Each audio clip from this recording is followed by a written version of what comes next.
November 8, 2025 to order. Will everyone please rise for the Pledge of Allegiance and a moment of silence? I pledge allegiance to the flag of the United States of America and to the republic for which it stands, one nation, under God, indivisible, with liberty and justice for all.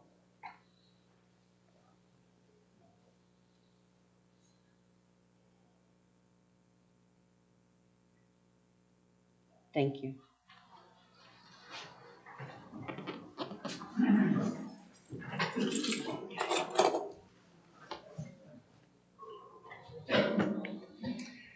All right, next item is roll call. Mayor Cindy Simpson. Here. Mayor Pro Tem Brett McWhorter. Here. Trustee Nick Manning. Here. Trustee David Payne. Here. Trustee Daniel Hennick. Here. Trustee Corey DeVore. Trustee Andreas Esparza. All right, next item is approval of the agenda. I would entertain a motion in a second. I'll make a motion to approve the agenda as presented by staff. We have a motion and a second. All in favor? Aye. Any opposed? All right. First item on our agenda is a Mancos Senior Center operating presentation by Kelly Hargraves, Montezuma County Social Services Director. And go ahead and take the podium, speak into the microphone if you would. You might have to lower it. Actually, that's pretty close. And state your name and address first for the record. Kelly Hargraves, 17001 Highway 491, Cortez, Colorado. And then just jump in. Yep. Jump in. Well, great. Good evening. It's nice to meet you all. I'm Kelly Hargraves. I'm the Director of Social Services. Recently, as a part of social services, we put senior services underneath my lens, which was really fantastic because I'm all about serving people. So it really aligned that it got to be a part of my programs. I'm here today because last year after I took it over, it was mid-year, we knew that we were facing some financial difficulties. I talked to the BOCC at that point in time and they said, we'll give you the rest of this year to figure it out. And they have been generous this last year. And so we know headed into the next year, we're gonna face a financial crunch. So I'm really here to talk to you about what that looks like. Let you ask me any questions you have and go from there. I know I sent you the newsletter for October. We send those out every month. We get lots of great information from everybody and it keeps all of our seniors informed. But we'll jump right into my slides. And I also want to say, many of your seniors that participate in Make Us Seniors are here listening. And I want to honor their support for being here. So we'll start with just kind of an overview of who Mancos is serving, what that looks like, and then we'll get into the nitty-gritty of the budget details. So the average congregate, so we have congregate meals. That means people coming to Mancos Senior Services site to interact, to socialize, and to eat the meal on site. We call that congregate meals. In Mancos, it really averages between 15 and 19. That's the daily average. In September, it was 15.75 folks attending those meals on Monday, Wednesday, and Friday. Those congregate meals are really popular. Many of the participants consider those people their family. They play bingo together, they do crafts together, they have a bake sale annually. They do all sorts of things. They sold popcorn recently in town at an event. They're engaged and they're really committed to one another. It's really fun. If you haven't been there, you should go down. I'll also mention Tammy makes the best rolls. So if you have the newsletter, go on the day she's making rolls because they're phenomenal. And then we also have home delivered meals. And so those are meals delivered to folks that are living in Mancos that are homebound. They can't leave their home due to a variety of reasons. And they get those meals delivered on Monday, Wednesday, Friday. So in the month of September alone, in Mancos, we served 336 congregate meals on site and 156 home delivered meals. For last fiscal year, I did a June to July, just so you know, that's the year I typically run on. Home delivered meals for Mancos specifically, we served 1,692 meals. And those congregate meals, we served 1,777. And over the course of that year, we served 65 unduplicated seniors. So that means they came more than once, but as far as uniqueness, 65, and that number is increasing. I know that my Mancos folks are saying, we're getting new people, we're out talking. So that's great.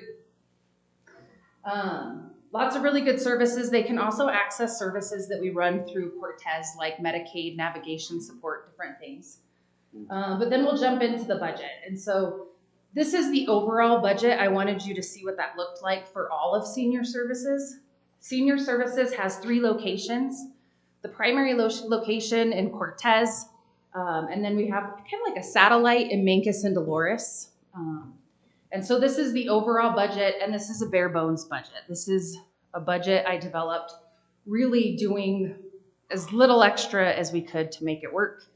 Our biggest expense is always the meals, the food. It's about $80,000 a year. We are trying to do some cost saving measures in that category, but you'll see that's the biggest expense in there. You can see the commodities line item. That's $85,000, but I want to give you some context. That's a washout. So we get food that we're able to deliver to seniors. It's free, but they always tell us how much money we got in food, and then it goes out the back door. So that's that line item. But if we really look then and we take this big budget and we say, what does this look like in Mancos? I did a pie chart because I had to be equitable and figure out how do we know how much of which grant's gonna go where. And so I did that based on the food going out of each organization. So we know Cortez, 74% of the meals are made there. So 74% of the budget lies there. Mancos, 14% of meals for the year come out of there. And for Dolores, it's 12%. Which really aligns. I mean, it really makes sense. So this is the Mancos budget line by line. The first line where it says full-time salaries and that in kind. So that is their supervisor, that's the site coordinator, that's the head cook who's making the meals and making the meal planning, doing the ordering. But that's really in kind. So Cortez is covering those expenses. We're gonna cover all those costs. So it's not a part of your costs, but it is part of what we provide. And then if we look under the salary fringe, those are the costs directly associated for Mancos. So across the top, you'll see different funding streams. So the AAA, that's the Area Agency on Aging, and we get a certain portion of that monies to deliver and make these meals. I divided that up based on the percent of meals coming out of each site. So that's where you'll see that 22,000, and that's covering the salary for the Mancos cook. The next line's general donations. Those donations are typically received at the Cortez, and those are just general. Somebody walks in, a program donates us money. We kind of get that through a variety of avenues. The next line is really unique, and I want to take a moment. This is your folks in Mancos. This is what they are donating to the program. This is their money when they come eat that they make those donations, and that's a big chunk. And that's 100% of Mancos donations are in this budget. The next line is my I'm not sure yet line, which is why I'm here to talk to you. Those are the specific expenses that I'm here to request. And then the last line is a grants, and that's specific to food. The feds give us a bonus for buying locally. It's typically $9,000 a year, and I just divided it by 3. So those are all those areas. As you can see, the food costs are all divided based on that 74, 14, 12. So in total, the Mancos budget, cash budget is $58,537, not including the oversight that our main offices provide. And we are looking at a need of $15,691 to cover the Mancos portion of that budget. And that's not to say we haven't, I continue to seek out funding. I continue to reach out to a variety of funders. I have applications out and just anxiously waiting. But I will say, in taking this on, I think we all play a part in our community. We do it together. And my vision, my hope is that every town, the town of Mancos, the town of Dolores, the town of Cortez, and the BOCC will contribute financially to these really imperative services, and make it a standing budget item every year when they're planning. It's a really unique population. We know that our aging folks are going to increase substantially over the next decade. We're going to need substantially more services, but I can tell you it's not funded well. There's not a ton of funding available for senior services.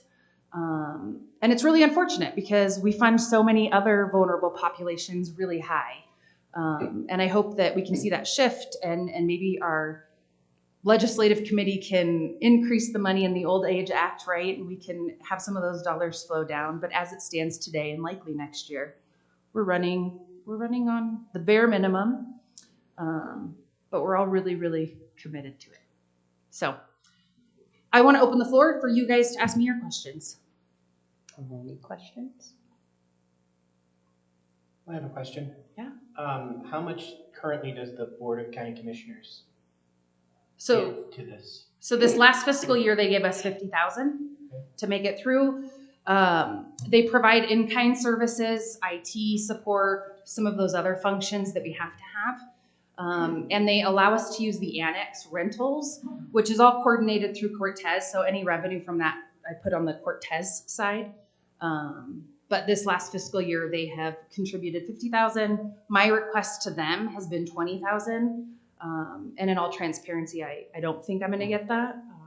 They're facing their own budget constraints, as is everybody. But if you don't ask, you can't know. I mean, I'm going to just say this outright kind of right now because I just looked at the county audit from last year. They have $29 million in their budget or in their general fund currently. We have 2. So I think we need to put some pressure on our Board of County Commissioners to help fund things in this community.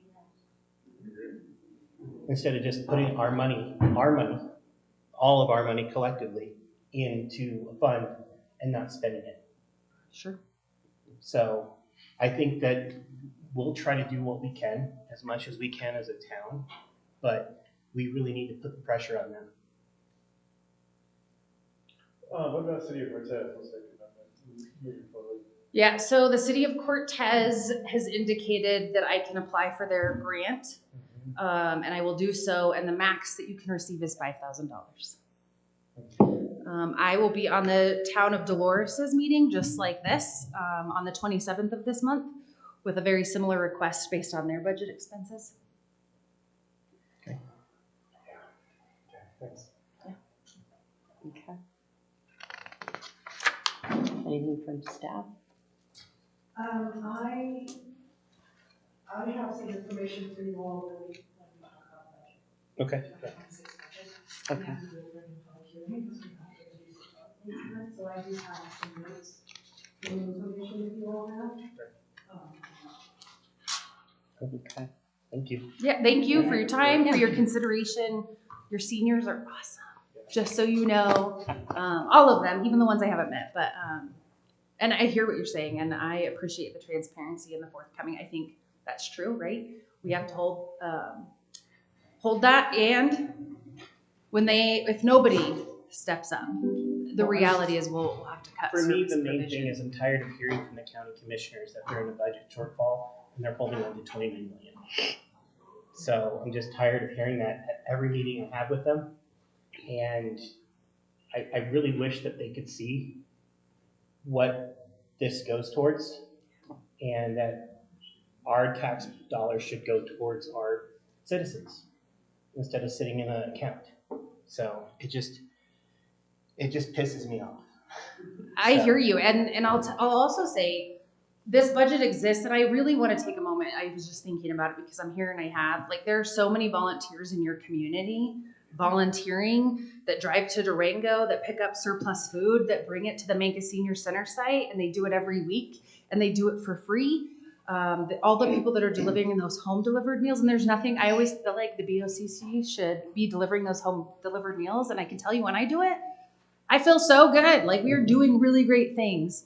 And so for me, I just really hate to see it go. Yeah. I agree. Yeah. So Thank you. thank you for your time. Thank I appreciate you. it. Appreciate it.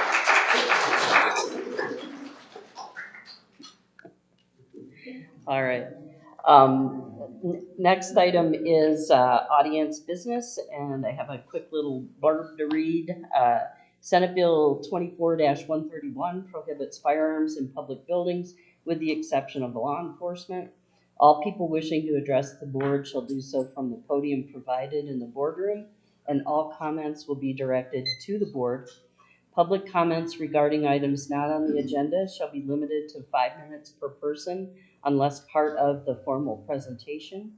Public comments regarding public hearing items on the agenda will be limited to 3 minutes per person at the time the item comes up on the agenda. Special presentations of items not on the agenda shall be limited to 5 minutes. Board will appoint a timekeeper. All people from the podium shall clearly and audibly state their name, physical address, and the town business topic they wish to speak about prior to speaking. No person shall be allowed to speak until recognized by the mayor. Requests to the board to accept written information shall be accepted at that time, though no action will be taken at the meeting. Written information accepted at the meeting shall be provided in the board packet for the next meeting if necessary. So, having said all of that, the only name on the sheet is Mark Worth. So, take the podium.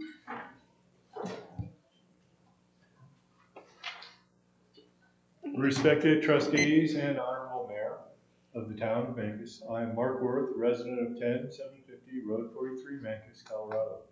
I am before you this evening seeking a fair and reasonable easement, compensating my wife and me for the use of our land for water diversion, settling ponds, and pipeline feeding raw water to the town of Mancos.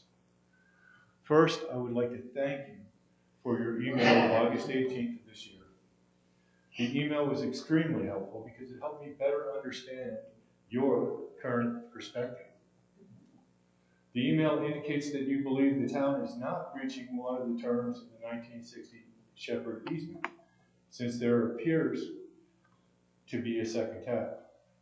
If you have been advised that the town has provided 2 raw water taps, and you have been advised that the water pouring from this 4-foot diameter culvert for 50 years is a leak,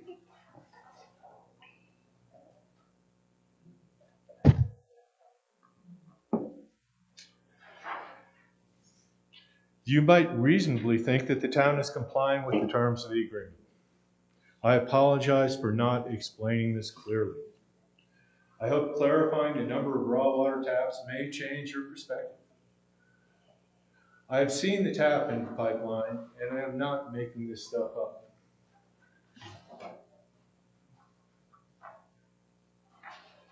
This is the tap in question here.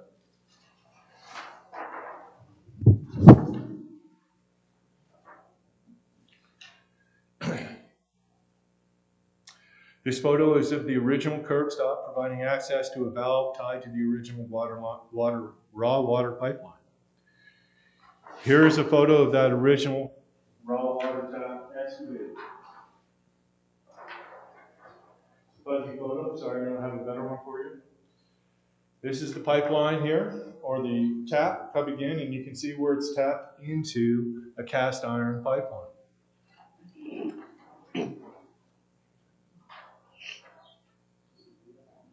Here's a picture of the cast iron pipeline, a little easier to see in this one. This is the old cast iron pipeline crossing an irrigation ditch on our property. Might be some people in here who know about that old cast iron pipeline. This is a picture of the replacement pipeline. It's made of PVC. This is currently holding or carrying the town's raw water. Just so there's no confusion, this is a piece of the old pipeline.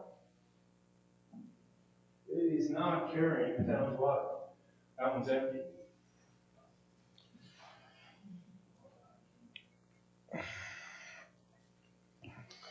The Shepherd easement calls for 2 raw water taps from the main flow line. Actually, the word raw isn't in there. 2 taps from the main flow line into The tap into the replacement PV pipeline is one of those raw water taps. Since there is no water in the cast iron pipeline, it does not count as a second tap. The intent of the 1960 easement was not to provide one tap into a pipeline carrying the town's raw water and one tap into an empty and abandoned pipeline. There are no other taps in the town's main flow pipeline on property that was owned by Shepherd. I would be happy to walk the pipeline with you or your staff to demonstrate that there is no second tap. Without allowing the installation of a second tap, the town is not honoring the intent of the 1960 Shepherd easement. Please take this opportunity to work with me to resolve this issue by creating a new easement, providing land for the town of Mancos water diversion from the Mancos River, providing land for 2 town settling ponds, and a new easement for about half a mile of raw water pipeline with fair and reasonable compensation for the use of our land. I hope this has helped clarify the situation and the number of taps available. Thank you for your time. Thank you. All right, is there anyone else that wanted to speak to the board on items not on the agenda? All right. Moving along, we have Montezuma County Commission update. I do not see Gerald here, so we will move on to announcements. I have a few announcements. We have Park and Turf Weekends happening in Royal Park on Monday, October 13th. Notices have been posted. Code enforcement at 215 East 2nd Street has been unsuccessful. So the town will be remediating that. We followed our process. The town will be remediating that. And we will invoice the property owner. And Montezuma County is not able to help us with our 2026 election in April. So staff is researching options, and it's fine. We're researching some options. Oh, just clarifying question, they're not able to help us? Correct. Historically, okay, so in maybe, it's been a long time, so 2010, 2012, prior to mail ballot elections, they were polling those elections that happened here, so we managed our own elections. Once we went to all mail ballot, the county stepped in, and every election year we would sign an IGA with them, and they would, I'm going to say, handle our elections in quotes, because their counting machines require certain formatting for ballot printing. We can't just print whatever, whatever we want. Their judges are trained in how to use the machine, the counting machines. They have a contract with Dominion and that kind of thing. So we executed an IGA with them, and we worked together on the election. Unfortunately, with the primary in November, with our election in November and primary in June, those calendars on both sides of that, ours falls right in the middle, and there's overlapping Title I calendars with our municipal Title 31 calendar, so they just cannot help us this year. So we are doing some research, and we will be bringing some information to you all, but I wanted to let you know that we have, I sent the election calendar out today to the other municipalities, so we got that going. We'll have our candidate package ready to go in January, and we will figure it out, but it's going to look different to you all than it has in the past, because we will either have a voting machine or a counting machine. I don't want to say counting machine, it's not a voting machine. All we mail ballot, but we will have judges here who will count them here, where for 10 years the counties haven't done this. So it's going to look slightly different. If we cannot obtain or rent a counting machine with the appropriate staff and training and certifications, then it will be a manual count. I do not want to do that. but I would prefer to use the counting machine that's been certified by the Secretary of State. So I'll keep you all posted. It's not the end of the world. We can figure this out. We have a calendar, we have statute, we have staff that have done it before. So, but I did want to let you know in case you're hearing anything out in the community. It's not the end of the world, and Memphis has it under control. Okay. And that is all I have. Okay. Anybody up here? Okay. All right. Moving along then, our next item on the agenda is letter I, consent agenda items. We have the minutes of September 24, 2025, the September bills and claims, and Region 9 update. I would entertain a motion and a second. I'll make a motion to approve the consent agenda items. Second. Okay, we have a motion and a second to approve the consent agenda items. All in favor? Aye. Any opposed? All right. Next item is discussion and action items. Public hearing 2026 budget introduction. You have to open the public hearing. Oh, I hereby open the public hearing at 6:28 p.m. No one is on the speaker. Oh, yeah, no one signed up to speak and no one's in the room other than staff and us. So do I keep it open for your part or close it? All right, so I hereby close the public hearing at 6:29 p.m. So this is a type of here. The staff report kind of gives you basics, just the bare bones basics. I did include the Word document that you all are used to seeing. It's page 17 and 36 of your packet. Operating is on the left, capital is now on the right because this budget includes everything. Our operating budget in the general fund is balanced to $2,774. That will keep changing. We have potentially some grants that we've applied for that we may hear by the end of the year. That revenue is not in there. The expenditures, however, are in there, so they may look a little bit better. I will also be receiving a final certification of values for property tax. The problem with that is that in the 90s, this town, via election, opted out of Tabor and the 5.5% revenue limit. So our mill levy of 9.774, we got to collect and keep all of it. We never had to do a temporary reduction.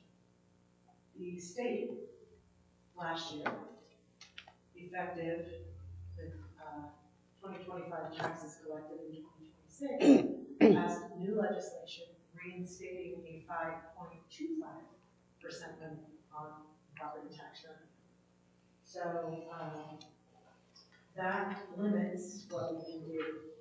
If you go to page 26 of your packet, you will see that we are required to give back or not collect 1.459 mils or over $22,000 in property tax revenue.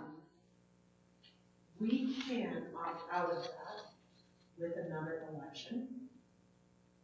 We are asking for a sales tax increase at the 2026 election. I will be happy to put another ballot question on, but I would suggest that we think hard about that, because if the sales tax increase passes, that is more than $22,000 a year in revenue. And it's everybody in town who's buying something. It's not just our property tax, not just our property owners in town. Mm-hmm. I do feel that at some point we should opt out, or we should at least ask our citizens if they're willing to opt out. I just don't know if the 26th election is when we should do that. I'm thinking maybe 20. It's a simple ordinance. It's very simple to do, but I just, I just don't know if you want to put two tax questions on one piece. The whole reason we did it in April was to keep it away from the schools. Well, that, and I will say, even DOLA has not created all of the documents that they provide for us. When they're calculating mill levies, they actually, for the 5.5 in Tabor, they actually have a document where I plug in the information I receive from the county clerk and it just gives us some information. They haven't created that yet. There are still some questions about that legislation. It's so new that I would just suggest waiting so that we don't miss something in case there's a nuance, in case there's a challenge, I don't know. But then when we opt out, we are sure that our opt-out is safe. So we are seeing a bit reduced revenue in property taxes that way. And all of our other funds are balanced except for the sewer fund. It's how it is. We're working with it, still waiting for CDPHE to get back to us on the plans. Once we're not operating two plants, and I don't know if you all remember, but currently we're operating two plants. So we're paying for Logan's and we're paying for MSAP.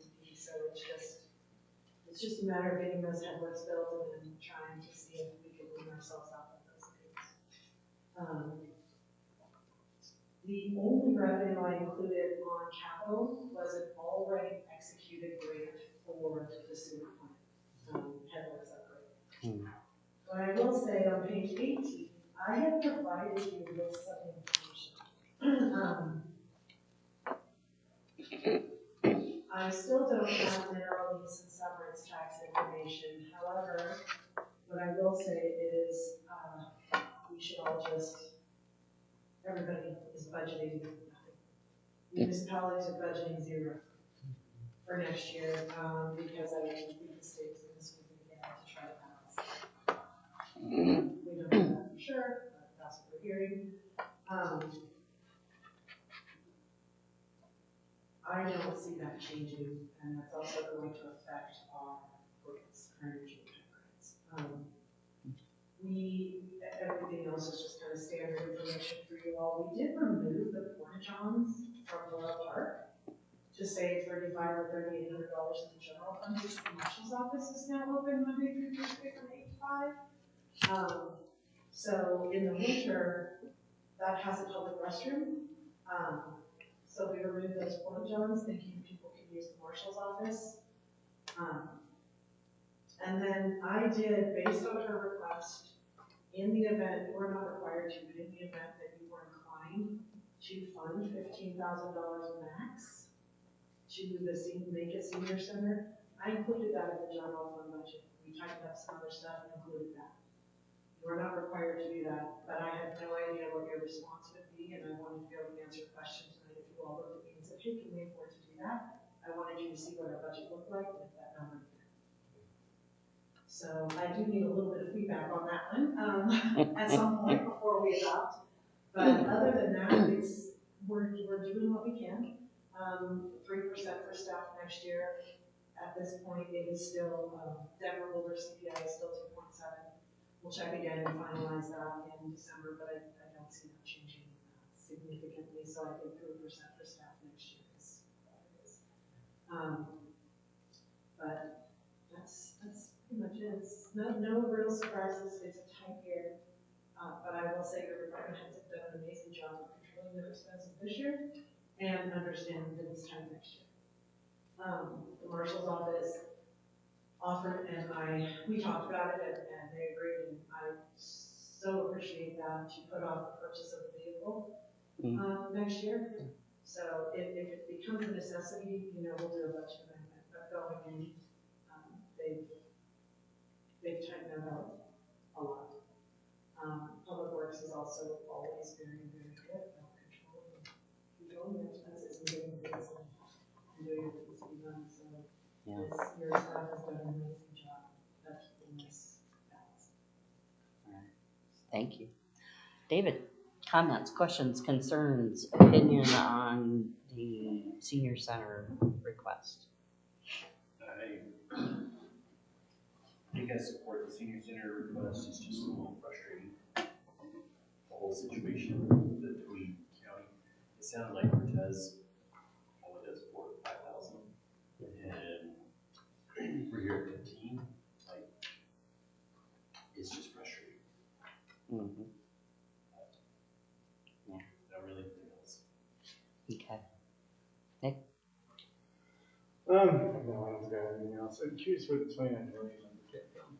That's their general fund as of their audit as of this year. Their reserves. Yeah, their reserves. Their general fund reserves have increased every year since. They set their own reserve threshold, right? That's not, there's no statute involved with that. They have to have 3 months of operating by Tabor.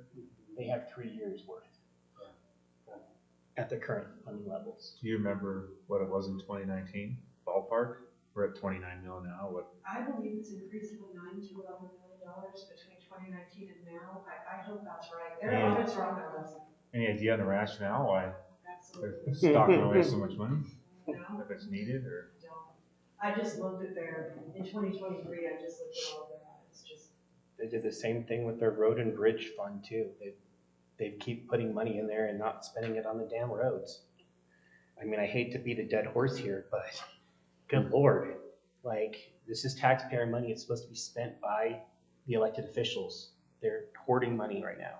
I feel like we get told Every so time. often, Every we time. got money.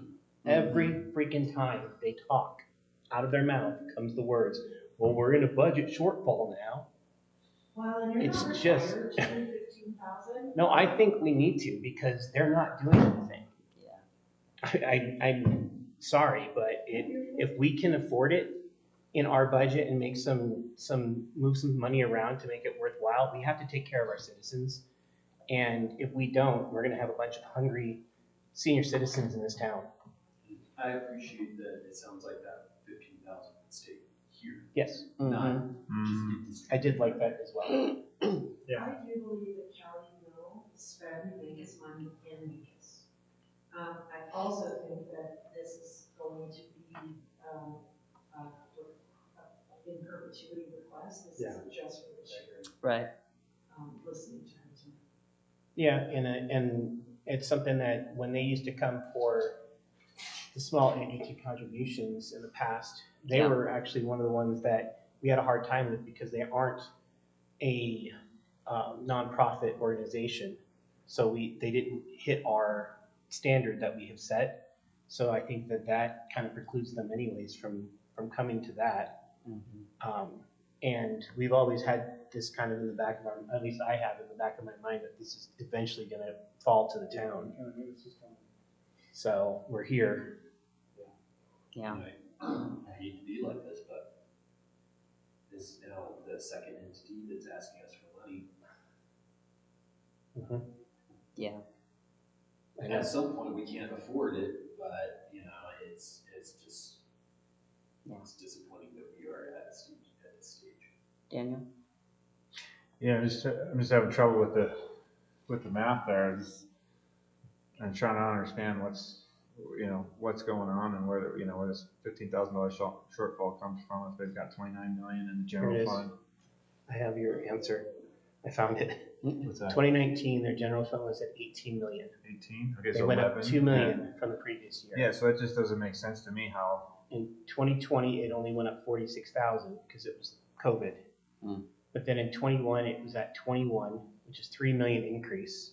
A lot of that was COVID funds coming in. Then it went from 23 to 26 to 29 in 2024. So all told, 2, 4. Have they been short on funding social services in the last few years? They've cut every year. Well, They've been cutting yeah. every year. Yeah. That was my whole point of this, is that they keep cutting things. They're cutting departments, they're cutting all sorts of services in the area, and yet they're growing their general fund. Yeah. And they're not spending the money on the citizens. Well, and they, cut the CIP program, they cut the senior program several times now. The weed program, the weed yeah, program. the weed program, they just totally got rid of it. And yeah. Yeah, I mean, I agree with David that I mean, if there's nothing else, we gotta take care of our citizens. But it's just, I'm having a hard time with understanding what's going on. Where the, Ditto. yeah, it just doesn't line up. Yeah. So basic feedback is yes on the 15. Yes. Nick? Yeah. Okay, so that's some guidance. So provided nothing drastic happens to our budget between now and December, I will plan on $15,000. Yeah. 13.4 million is how much it's increased since 2019. Wow. Wow. They're saving for a flood, not just a rainy day. Yeah. Stingy. Yeah, right, what are we missing? Mm-hmm. Yeah. Guess who's been in So office as that I whole call a time? red flag. It needs more investigation. Guess who's been in office since Yeah. All right. So Heather, does that give you what you need? No, Were we clear enough in that? Is there anything else on the budget that you want to see, that you want detail on? Are you okay with the direction that we're going in? I'm good. Okay. Okay. Thank you. Yeah, thanks on that. So we need to approve this now. Do we need Do to make we? it? I don't think we Yeah, need to just approve nothing. anything, right? Okay. Just feedback. Just to predict. Okay. There's Okay. no action on the budget until the first meeting in December, in which case you'll adopt it by resolution. Okay. Right. Okay. All right. Next item up is J2 Southwest Basin Roundtable Grant Application. And Kyle is not here, so I will do my best. The timing was off, so I told him to go ahead and submit for a Basin Roundtable grant. And then at this meeting, I would ask for official action from you all to, when we receive the grant, to authorize the mayor and the staff, whoever is necessary to execute the grant application. This is for the raw water line replacement. It's about $1 million project that's in construction only, because it doesn't necessarily need to be engineered. So Basin Roundtable, we can ask for up to $100,000 for raw water projects. So we've asked for the match. Kyle will be doing the presentation in early to mid-November, and then we will hear back from them. So we are retroactively, I instructed him to submit the application so we didn't miss the deadline.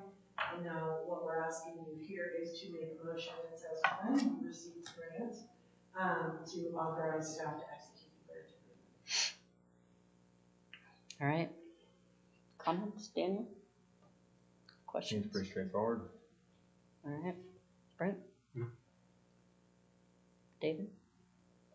Just hopeful. Yeah, fingers crossed. Okay. All right. Then I would entertain a motion and a second. I'll make a motion to authorize Water and Wastewater Director Kyle Reek, is that right? Town Administrator Heather Alvarez and Mayor Cindy Simpson to execute the grant contract with Southwest Basin Roundtable upon approval of the grant application. Second. All right, we have a motion and a second. All in favor? Aye. Any opposed? All right. Next item is the Colorado Municipal League Policy Committee appointment. Jamie Higgins, our previous clerk, was the voting member on the CML Policy Committee, and since she has gone, we need to reappoint. It does not have to be staff. However, I don't know how many of you will sit through a monthly legislative discussion of 4 hours with a bunch of clerks. It sounds riveting when you put it like that. Well, we find it interesting. You so sold but- it. You but sold you're it. welcome Wow. to. This does not have to be staff. If you want to, there are commissioners and trustees on this committee. So, and every municipality in the state gets a vote. So it behooves us to show up and represent our policy. Yeah. All right. Sorry. Any, Got tired just I talking know. about it. Jeez. I feel like I've sat through one of these meetings. subconscious. Right. And they are remote, so if you're interested, there's no travel involved. You can send them remote. Yeah. Sorry, but no. Not your Would give you cup all of tea. so that you make an informed decision. Yeah, yeah. Any comments, questions, concerns from the board? Okay. Then I would entertain a motion in a second. I make a motion to appoint Heather Alvarez as primary and Mercedes Unido as secondary to the CML Policy Committee to represent the town of Mancos. Second. We have a motion and a second. Can we do an all in favor? All in favor, say Aye. Aye. Any opposed? Okay. All right. Next item is fall retreat discussion. I think we ended up realizing it was gonna be like midwinter. I think we should do it earlier than that, Yeah, if we can. I think if we need to talk about the tax, the sales tax stuff and all of that. If we push it to early January or whatever, we're really pushing up close to the time that we need to adopt it. Well, we have to adopt that ordinance at the next. Oh, the next meeting. So November 12th. we need to definitely do this sooner rather than later, I think. And since we only have one meeting this month and one next month, I think we're just gonna have to suck it up and find a time when most of us can be there. okay. We can do it Thursday, like after work, have a cup of our dinner, come for 2 hours and conduct business kind of a retreat. If you want to do something different for your retreat, that's up to you all as well. So who's looking at Saturdays for the next couple weeks? I won't be here this Saturday. Well, not this Saturday. What's that? Only Saturday I can't do is November 15th. Okay. Nick? Yeah, Plata County has 41 million reserves in case anyone was curious. Yeah. So, what was the question? What Saturdays are you available? This Saturday. Okay. And next Saturday. So the 18th? I You're can, available this Saturday and next Saturday? What did he say? I could do both of those. I can do the 18 and 18th. I can do the 18th and the 25th. I will not be here on the 25th, I apologize. Okay. If you guys want me there, I will. Would you be able to do the 18th? Then the 18th? Sounds good to me. Morning? 9? Sure. Yeah. There we go. Wow. Okay. We will provide breakfast. We always plan to provide lunch, however, we don't pre-order it because sometimes you guys are out here before then. So 9 a.m. here, October 18th. And, okay, There we go. that's awesome. So I would ask then if you guys could, in the next week and a half, anything that you want on the retreat agenda, could you all send it to me? Next week. It's next Saturday. So I'm sorry. so by Wednesday of next week. Yep, I need those by Wednesday so that I can properly post. And I'll send an email to everybody tomorrow with dates and I'll send a calendar request and that kind of thing. But yeah, if you could be thinking about things you want to talk about and that kind of thing, that would be great. All right, 9 a.m. October 18th. Cool. Okay. That was easy. It seemed a lot easier than last time I tried. I may not, the email either will go out late tomorrow or on Friday because I'm entering on most of Okay. All right. Item K, October 22, 2025 meeting is canceled. Woo! And then item L, items for November 12, 2025 meeting begins at 6, just as a reminder. We have a 5:30 p.m. workshop, 2026 budget, miscellaneous discussion items. Consent agenda will have at a minimum October 8 minutes, October bills and claims, committee update reports, executive session regarding personnel, town administrator evaluation and contract renewal. And so hopefully my email went through and hopefully all the links work and you got all the attachments, but please do the review and Brent will get with me and help me remember how the heck we compiled everything. So please do that. Try to get it done by the end of the month.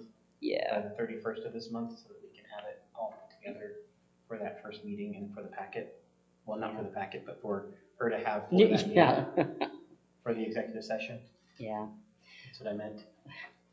All right, and then we'll have a resolution number to be determined, rural jumpstart renewal, and an ordinance number to be determined, 0.4% sales tax increase ballot question.